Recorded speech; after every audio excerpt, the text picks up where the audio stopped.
Estás en el Valle de los Tercos, Silicon Valley en español. Yo soy Diego, periodista, y mi amigo Fernando es experto en startups. Te traemos a los latinos que compiten en la capital mundial de la innovación. Búscanos en tu app de podcasts y en elvalledelostercos.com.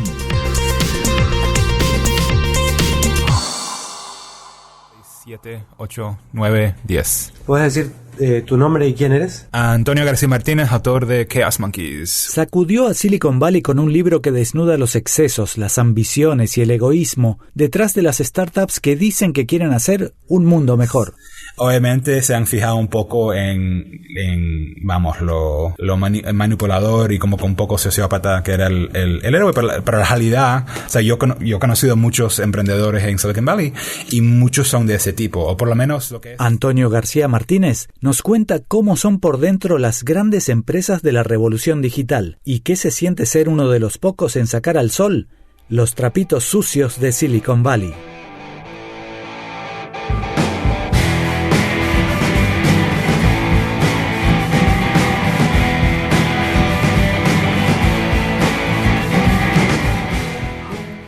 Hola, soy Diego y estás en el Valle de los Tercos. Somos el podcast que te trae el lado amable y el lado oscuro de Silicon Valley. Hablamos con los latinos que están aquí para sumarse a la revolución digital. Como dice Fernando, el otro creador de este podcast. Porque no puedes decir todos son blancos, todos son hombres, todos son ricos, todos son pobres. Aquí el común denominador que yo veo es que son tercos. Nuestro protagonista de hoy es hijo de cubanos, criado en Miami o Miami. Hizo 5 años del doctorado en física en Berkeley, pero lo dejó para ir a trabajar a Goldman Sachs en Wall Street. Tras la crisis de 2008 se vino a Silicon Valley, donde pronto lanzó una startup con 2 compañeros de trabajo. Ahora, en su libro Chaos Monkeys, Los monos del caos, Antonio cuenta lo que siguió: noches de insomnio, el éxito de entrar a la superaceleradora Y Combinator y después traiciones, peleas y la venta de la empresa. Antonio terminó trabajando en Facebook y desde allí adentro narra las bacanales, los excesos, las luchas de poder y cómo es de verdad la vida en las entrañas de los gigantes de Internet.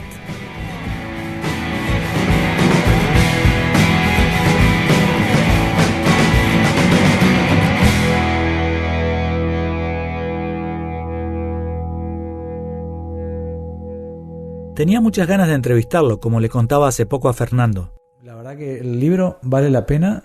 Antonio escribe bastante bien y cuenta muchas cosas muy interesantes de cómo se manejan las startups de verdad en Silicon Valley. ¿Positivas o negativas? De todo tipo. No te lo pierdas, te lo recomiendo, porque te vas a divertir. Él trabajaba en Goldman Sachs, si no me equivoco, trabajaba en Wall Street, y cuando se cayó el mundo, se postuló a una startup en San Francisco. No me acuerdo bien el motivo en ese momento, pero bueno, lean el libro. Y de ahí se vino a este mundo. De esa se fue a fundar su propia empresa con un par de colegas del trabajo, como suele suceder muchas veces aquí. Se postularon a Y Combinator, que es una de las aceleradoras, quizás la aceleradora más deseada por los emprendedores. Es la más deseada. Hasta que llegó el momento en que lo compran o le ofrecen comprarlo desde Twitter. Y en el proceso de entrevistas a él, Facebook le ofrece trabajo y le dice, pero tus socios no. Y Twitter le ofrece comprar toda la empresa.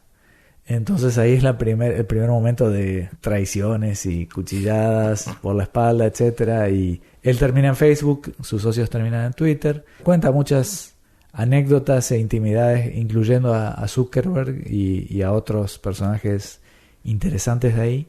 Y creo que va a estar muy interesante, porque nos puede revelar muchas cosas. Y dado que él ya quemó las naves, porque escribió este libro donde cuenta todo de todos los que trabajaron con él, supongo que puede ser una entrevista muy interesante. Pues que nos platique los trapitos, que saque los trapitos sucios al sol y que nos platique lo que pocos creo que a veces se atreven a platicar, ¿no? Creo que tienes que quemar, como dices tú, los barcos en esta área para poder en realidad compartir qué es lo que está pasando dentro de las empresas o esta cultura del startup.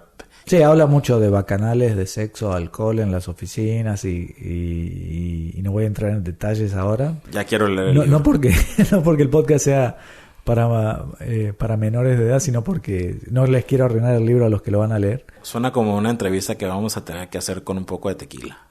Pues.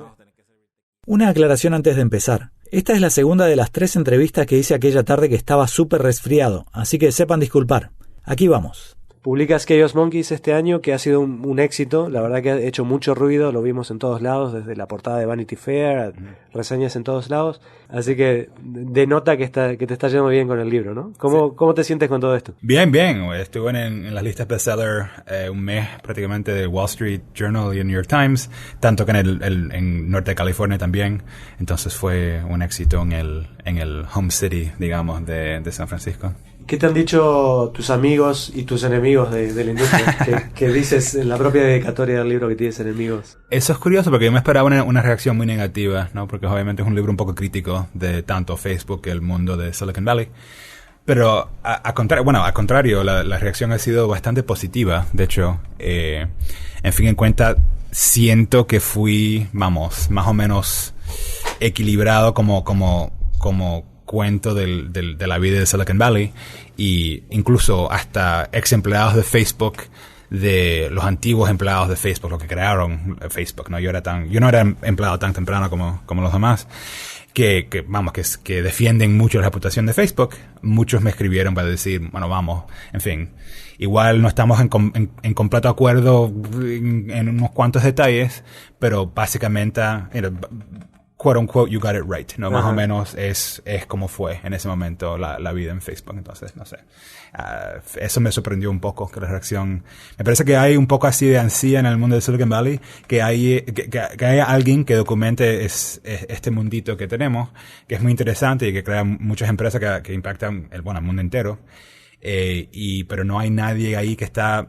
un insider, alguien desde dentro que documente ese mundo tan extraño que es Silicon Valley. Claro, porque yo como periodista lo veo como algo inaccesible. La verdad a la que tú tienes acceso, yo no la puedo conseguir. Sí, ese es el tema, porque la relación entre el periodismo y tecnología es muy curiosa, ¿no? Porque hay todos los equipos llamados PR, Public Relations, que te intentan manipular, obviamente, y como que retenerte como prácticamente empleado de la compañía. Y muchos periodistas caen en la trampa de ser básicamente una extensión del PR, departamento PR de la compañía. Y eso no es periodismo, ¿no? Pero para mantener el acceso a la compañía, tienes que mantener esa relación un poco... simbiótica, para ponerla de esa manera. Entonces es muy difícil un periodista de verdad entremeterse de esa manera. Claro. ¿Y por qué no hay más libros como el tuyo? ¿Por qué no hay más historias reales? Bueno, me preguntan mucho eso. Hay el concepto en economía no conozco el término en español, el opportunity cost, ¿no? El costo de oportunidad. El costo de oportunidad de escribir tal libro, ¿no? Porque estás rompiendo todo. Hay un código de silencio en Silicon Valley, ¿no? Por ejemplo. La omertad de Silicon Valley. Efectivamente, la omertad de Silicon Valley. El libro abre con una reunión con Zuckerberg y con Sheryl Sandberg, ¿no? Y eso no se hace. Y eso no se hace. O sea, eso es un pecado mortal. Nadie se quiere atrever a como que... Sí, es cerrar esas puertas futuras de oportunidades, de empleos, de levantar financiación, etcétera, etcétera. ¿Y tú quemaste las naves? Eso pensaba yo, de hecho. De hecho, parte del libro lo escribí en España, de hecho en Barcelona, y tanto en Berlín, porque pensaba que tenía que, reiniciar mi vida profesional en otro ámbito, porque yo ya me iba a exiliar de Estados Unidos. Y eso pensé yo, pero de nuevo, la reacción ha sido bastante positiva, entonces me parece que no he quemado las naves. ¿Qué es lo que te impulsa a escribirlo? Es que, de nuevo, y suena un poco así, un poco presumido, pero el mundo que estamos viviendo es un mundo donde tengo aquí mi smartphone, mi móvil, que todo el conocimiento humano está en este aparato, ¿no? O el hecho que todas nuestras vidas sociales está en Facebook, en Instagram, Snapchat o donde sea. En un siglo la gente va a preguntar cómo fue cuando eso pasó, ¿no? Yo tengo los años suficientes para acordarme no solo de no tener móviles, no tener computadoras.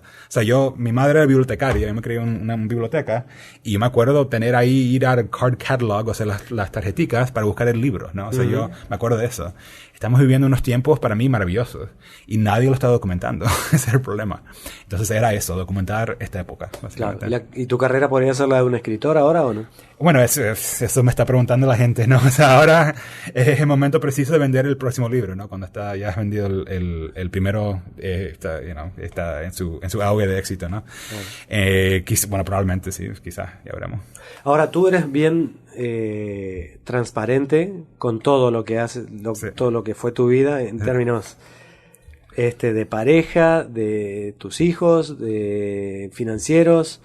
Y cuentas que saliste prácticamente perdiendo en todo, o por lo menos saliste de tablas, como se dice. Ni ganaste Sí. ni perdiste con toda esta aventura. Sí. De vender una empresa, de ser un empleado con muchas stock options, o sea, opciones para tener acciones de Facebook y no poder llevarte ese premio al final, que es... Normalmente tienes que esperarte 4 años dentro de la empresa para que realmente llevarte la recompensa financiera. Terminas escribiendo esto en parte porque... ¿Financieramente perdiste, entre comillas? Sí, no, eso era parte de eso. Esto es un cuento americano, ¿no? Y todo el cuento americano, o el bueno tiene que ganar o el malo tiene que perder, ¿no? Y como aquí yo tengo un poco, juego el papel un poco del antihéroe, ¿no? Ajá. Que un poco transó a sus cofundadores, dejó a los hijos, etcétera.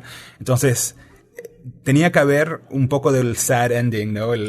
Sí. De donde el antihéroe tiene como que su justicia final. Entonces, en fin, en cuenta no salí tan mal del tema. O sea, hay muchos que salieron, o sea, peores que yo, francamente, ¿no? O sea, me he pasado los últimos 2 años navegando en vela y viviendo en mi terrenito que tengo en el Northwest, etcétera. O sea, no he salido tan mal del tema. Okay. Pero, comparado a otros que se quedaron en Facebook 4 años, por ejemplo, o, bueno, por ejemplo, en mi clase de Y Combinator hay un llamado unicornio, ¿no? Compañías que valen más de $1,000 millones. Hubo una compañía que se llama Docker, muy conocida, que era, bueno, y el tío un Solomon Hykes, o sea, colega mío, etcétera, valdrá cientos de millones de dólares al final, ¿no? Claro. Entonces, es que aquí, o sea, lo que es aquí una conclusión un poco, o sea, módica, modesta, en otros contextos sería muy exitosa, ¿no? Pero ese es el tema, o sea, no eres Drew Houston, no vales 300 millones de dólares, entonces sí, no era una victoria total, vamos. ¿Y qué tanto exageraste lo del antihéroe para hacerme el libro más atractivo y más... Sí, quizás demasiado. Muchos de los reviews, obviamente, se han fijado un poco en vamos, lo manipulador y como con un poco sociópata que era el héroe, pero la realidad, o sea, yo he conocido muchos emprendedores en Silicon Valley y muchos son de ese tipo, o por lo menos lo que es este mercado de talento, etcétera, los vuelve de esa forma. Y yo mismo, o sea, yo no soy tan ni manipulador ni tan bad guy, digamos, pero el mercado y las circunstancias, por ejemplo, nos montaron una demanda legal que fue completamente frívola, pero era así una amenaza así existencial horrible, porque era una demanda legal personal, no era contra la entidad corporativa, sino nosotros mismos.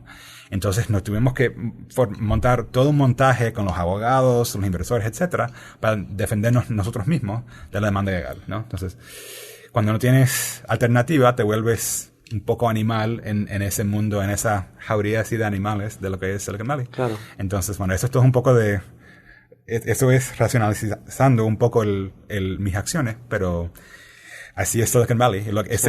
Hay muchos de los reviewers, por ejemplo, se quejaron un poco de eso, ¿no? Del toque negativo que tiene el protagonista, pero mi respuesta es, bueno, no es que no te gusta ni el protagonista ni mi libro, no te gusta Silicon Valley, ¿no? Y yo simplemente retraté lo que es ese mundo y generalmente eso no es lo que uno lee en la portada de Fortune, por ejemplo, cuando está Drew Houston, el CEO de Dropbox, ahí sonriendo, recontando su historia, completamente editada, como si fuera un hilo así perfecto, desde la iniciación del YC hasta su final así billonaria, y como si todo fuera así perfecto.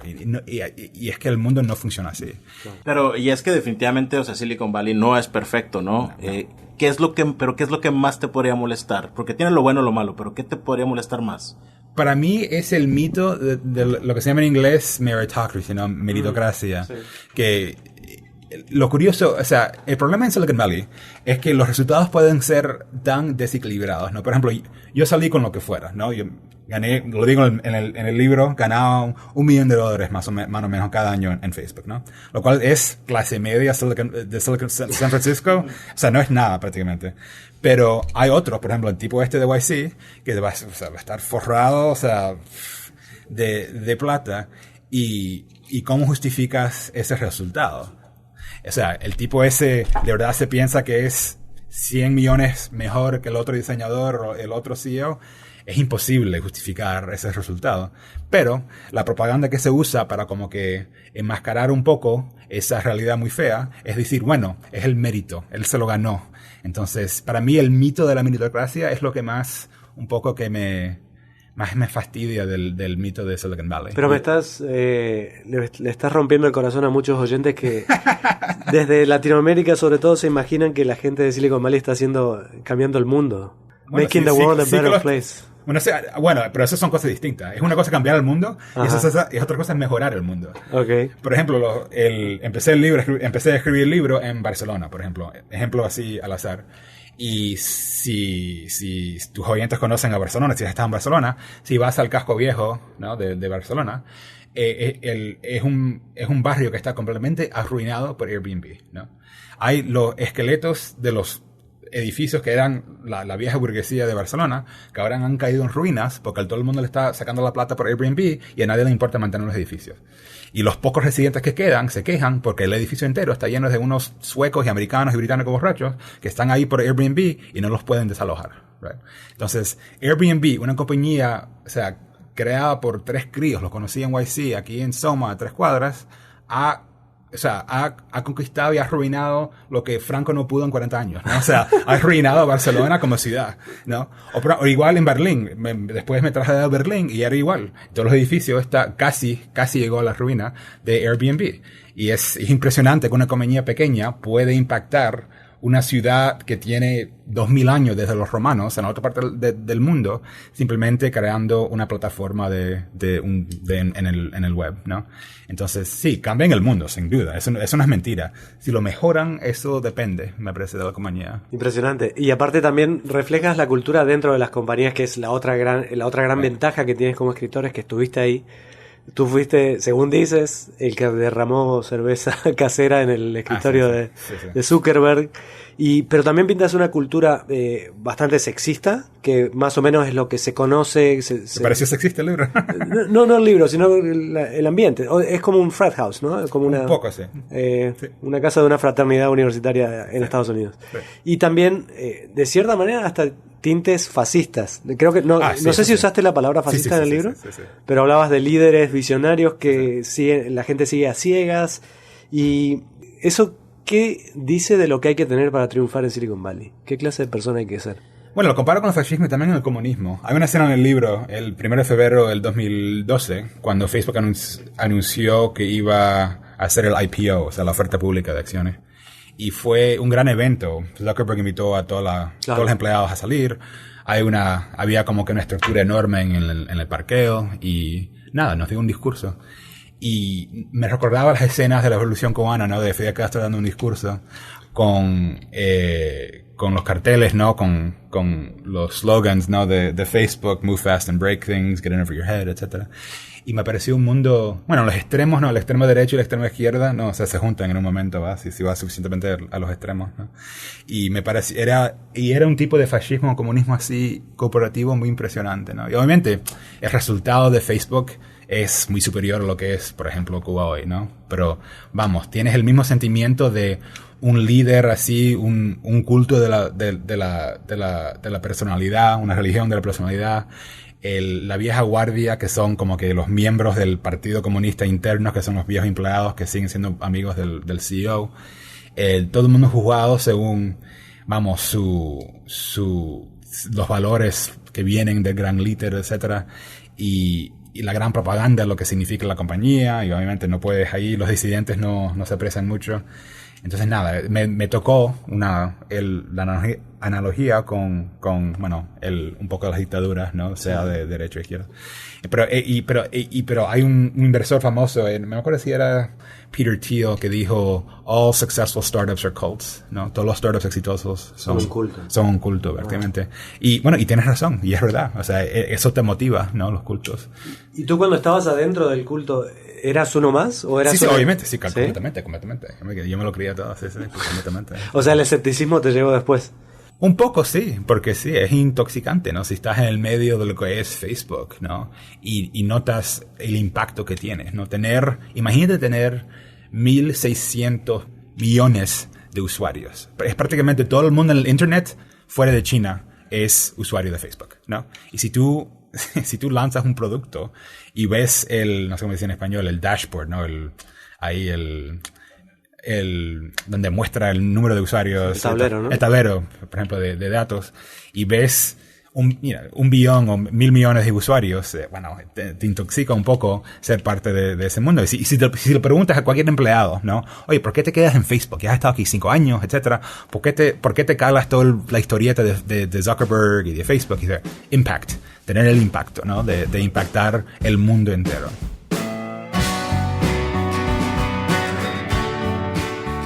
Y sí, lo que todo el mundo nos agradece es que las entrevistas del Valle de los Tercos son distintas. Te traen información sin filtro, sin lentes color de rosa, directo desde Silicon Valley. Y son en español, con los latinos, españoles y otros hispanohablantes más destacados del Valle. Para que esta fuente única de conocimiento siga existiendo, pasa hoy por nuestra cuenta de Patreon a dejarnos unos $1 por mes. Súmate a los oyentes premium que nos ayudan a seguir vivos y además recibe recompensas de contenido extra. Patreon.com/tercos. Y como siempre, gracias totales. Volvemos con Antonio García Martínez, autor de Chaos Monkeys y sus opiniones polémicas. Como ¿por qué una carrera inteligente en Silicon Valley es comportarse como un mercenario que va de compañía en compañía? ¿O quiénes son los únicos héroes que se comportan moralmente en esta industria? Como se van a dar cuenta, cuando grabamos la entrevista, Fidel Castro todavía estaba vivo. Así que, para el que no sepa, murió Fidel Castro. Y hablando de totalitarismo, volvemos en el momento en que estábamos conversando sobre los empleados de las gigantes de Internet y esa fe ciega que le tienen a sus líderes. Pero aparte de tener el impacto que a todo el mundo lo quisiera tener en su resumen, en su currículum, ¿creen que Zuckerberg o que Dorsey o que Elon Musk son genios, son líderes más allá? O sea, ¿hay una convicción así en los empleados? Sí, no, algunos sí. Y en esa época, o sea, yo hablo del 2011, un año antes del IPO y un año después, ¿no? Me parece que aún existía un poco sí, de esta seriedad, que la gente de verdad se creía. El mission statement de Facebook era a more open and connected world, un mundo más abierto y más conectado, ¿no? Sí. Pero me parece que en cuanto la compañía ha madurado y se ha convertido en un big company, una gran compañía, aumentó un poco la politiquería, ¿no? De tener, hay un cuerpo político de todo, tus aliados, tus enemigos, toda la politiquería. Y también un poco lo que yo llamé en el libro, un poco el middle management layer, ¿no? La gente que son, managers profesionales que lo reclutaron de Google o de Microsoft, donde sea. Y bueno, se presentan como si creyeran en los valores de la compañía, pero francamente son un poco mercenarios, ¿no? Y un poco cínicos.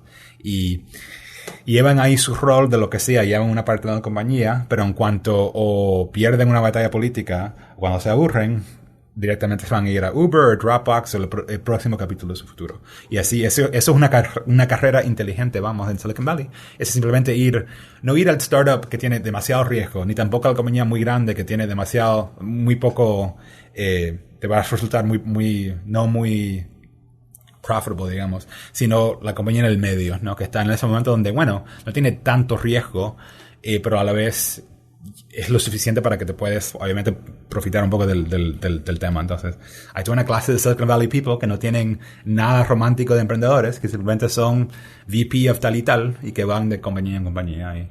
Y mucho, francamente, de mis colegas en Facebook son precisamente eso. Oye, ¿y no nos debe extrañar entonces que empresas como Uber cambien su concepto de shared economy a on demand?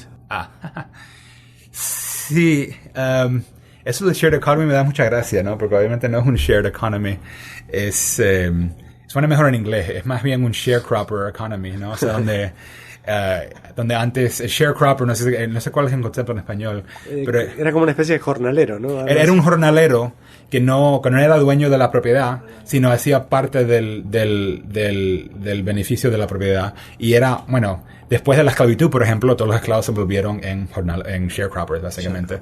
Entonces, dicen shared economy, pero básicamente los choferes de Uber son básicamente sharecroppers, es lo que son. Y en el momento que puedan reemplazarlo con un self-driving car, inmediatamente lo van a despedir a todos, sin duda. Ahora, dentro de todo este desprecio general por Silicon Valley que transpira en las páginas del libro, Y Combinator, la aceleradora, se salva, ¿no? Eso sí. ¿Por qué? Esos son los únicos héroes. Bueno, porque ellos sí que tienen principios, ¿no? En nuestro momento donde nos echaron la demanda legal, ellos se presentaron como defensores de una compañía que en ese momento de hecho, no era una compañía que no era tan exitosa. Nosotros éramos ahí un medios perdidos, ¿no? Y de verdad que nos defendieron de todas maneras, todas las avenidas posibles, ¿no? Sean los inversores de la otra compañía, sean con los abogados, sean donde sea. De verdad era algo que, bueno, aquí por lo menos hay ciertas reglas en esta jungla de Silicon Valley y no se puede básicamente chantajear básicamente una pequeña compañía por una gran empresa simplemente porque el CEO es un sociópata y no le gustó que le quitaste 2 ingenieros de la compañía, por ejemplo. Uh-huh. Entonces ellos sí que tenían cierto moral que, de hecho, en Silicon Valley eso es muy raro. Y aparte también hay muchos que están en ese negocio, esa industria de servicio a los emprendedores, que son aceleradoras, incubadoras. Sí. ¿Crees que hay otros legítimos como Y Combinator? Bueno, hay 500 Startups de Dave McClure, que tiene mucho prestigio, me parece. Las otras no me conozco mucho. No sé. Me recuerda el refrán también, de nuevo en inglés, pero durante el Gold Rush, ¿no? El famoso Gold Rush, ¿no? El Silicon Valley del siglo XIX en San Francisco. Lo que hicieron fortuna no a los mineros, sino los que vendían palas, ¿no? Entonces, hay los que intentan vender palas en vez de descubrir oro. Entonces, bueno, esa es otra manera de hacerse una fortuna, ¿no? Claro, es una industria de crecimiento, ¿no? Sí. Y acá en el Valle de los Tercos odiamos hacer preguntas genéricas, pero en este caso me parece muy interesante preguntarte, por el hecho de ser latino en Silicon Valley, ¿qué influencia tuvo, si tuvo alguna? O por el hecho de venir ya de Berkeley, ¿te zafaste de esa parte? Hay todo el tema del diversity, ¿no? Sí. Que a mí me da fastidia, porque yo no sé, toda esta cataleta del diversity, yo lo encuentro para mí tan extraño, ¿no? O sea, la realidad es que, bueno, yo nunca he trabajado en una industria que haya más diversidad así seria cultural, ¿no? O sea, me recuerda hace unos meses pasaron una foto por Facebook de la mitad del equipo de ads en Facebook y yo salí en la foto, ¿no? Un snapshot ahí del momento histórico, y en ese momento todo el equipo de publicidad de Facebook eran como mucho 25 ingenieros y los ingresos llegaban a casi $2,000 millones, pero eso es Facebook. Y en esa foto me chocó porque yo era el único product manager, lo que se llama un product manager, los otros eran ingenieros. Pero otra cosa me chocó, yo era el único ciudadano americano, de hecho, y también el único que hablaba inglés como primer idioma, ¿no? Los otros eran chinos, hindúes y rusos, ¿no? Todo el mundo era un extranjero. Entonces, ver esa foto y decir, bueno, there's a diversity problem in tech, o sea, sería difícil encontrar un WASP, o sea, el típico blanco anglosajón protestante en Facebook, no existen, ¿no? Entonces, y si ves, por ejemplo, las cifras del Census Bureau, la tercera parte de la industria tecnológica en Estados Unidos son extranjeros, literalmente gente nacida fuera de Estados Unidos. Uh-huh. Y eso es ni contar hijos de inmigrantes, que será otra tercera parte, fácil, ¿no? Uh-huh. Entonces, sí, no hay tantos hispanos, ¿no? En California es que 30% de lo de California es hispano, 30% de Facebook no es hispano, efectivamente. Ahí falta algo, pero bueno, y eso es un tema muy grande, pero no, yo personalmente nunca vi ni sexismo, ni racismo, ni nada en tecnología, francamente. Si existía, es a nivel subconsciente del todo el mundo, obviamente, quiere trabajar con algo que se parece al mismo, ¿no? Hay un tribalismo humano que todo el mundo como que gravita un poco a lo suyo. Entonces, en ese caso, yo siendo un poco más extranjero, sí, igual sufrí un poco, pero eso es... Estamos hablando de algo marginal, ¿no? Yo personalmente nunca sentí nada. Claro. No, y aparte, tú ya eres americano, ¿no? Soy americano, sí. No es, y también no es al revés. Y no sé, es que la cultura hispana en Miami es un poco distinta de la que se encuentra aquí, ¿no? Los hispanos están ubicados en una posición social en Miami que no es la que uno encuentra aquí en San José, por ejemplo, ¿no? Entonces, viniendo de ese ámbito, no sé, no me siento parte de la cultura latina en California mucho, porque obviamente mi cultura es o cubana o caribeña, no es centroamericana. Y también esa actitud así un poco en el extremo, no toda la identidad hispana de California tiene esto, pero en cierta parte un poco de víctima, un poco de como que de Civil Rights Movement, todo un poco así, para mí me parece tan extranjero, tan ajeno, o sea, mi experiencia de hispano en Estados Unidos no era eso, no es nada. O sea, yo nunca me sentí autoconsciente de ser hispano en Miami, o sea, porque es imposible, no es una ciudad hispana. Entonces, no sé, para mí casi nunca pienso en el tema. Y de hecho, gracias por hacer el esfuerzo de hablar en español para este podcast. No es algo que hagas muy frecuentemente, me imagino. Bueno, ahora no, pero de hecho la escuela esa jesuita era bilingüe completamente. Ajá. Los cubanos siempre se las imaginan que van a volver a Cuba mañana, cuando muera Castro, ¿no? Bueno, ahora entonces, todos los jóvenes tienen que tener una cultura básica latinoamericana. Eso es parte del un poco del fanaticismo cubano. ¿Qué edad tienes ahora? 40 años. ¿Y qué piensas ahora de tu carrera después de todo esto de la cresta de la ola del libro? Una buena pregunta. Bueno, yo siempre me sentía un poco escritor, como que disfrazado de otra cosa, sea científico, banquero, etc. Entonces, nada, tirando para el segundo libro. Un poco lo que propuso el libro fue al final, bueno, vamos, spoiler alert, ¿no? Al final del libro menciono que murió mi madre, ¿no? En estos momentos de enfrentar la mortalidad un poco, uno obviamente como que piensa sobre la vida, metas, etc. Y tenía mi bucket list, listas de cosas a hacer antes de morir, ¿no? Y tenían dos cosas en la lista. Una, escribir el libro, y la otra era cruzar un océano en velero. Yo siempre he navegado en bote de vela desde niño, ¿no? Obviamente en Miami, en mi común. Y pues nada, y siempre he tenido el proyecto, siempre he tenido el bote, siempre estaba trabajando en el bote y gastando tiempo y dinero en el bote, pero entre el startup y el Facebook nunca resultó, ¿no? Pero me parece que ya es hora de como que enfocar en eso, y después de eso ya veremos, no sé, es un proyecto un poco loco, pero ya veremos. O sea que estás preparando el viaje. Sí, vivo en el yate, casi se ve aquí de la oficina. No, está bien. Pero una cosa es que vivas en él y otra cosa es que tenga fecha de zarpar. Bueno, sí. Bueno, ya está casi listo el yate, de hecho. Pero, ¿Ah, sí? Sí. ¿Cuándo te vas?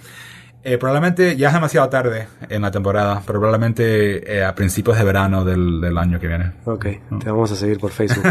Antonio, muchísimas gracias por tu tiempo y por sumarte al Valle de los Tercos. De nada, gracias. Búscanos en tu app de podcasts y en elvalledelostercos.com.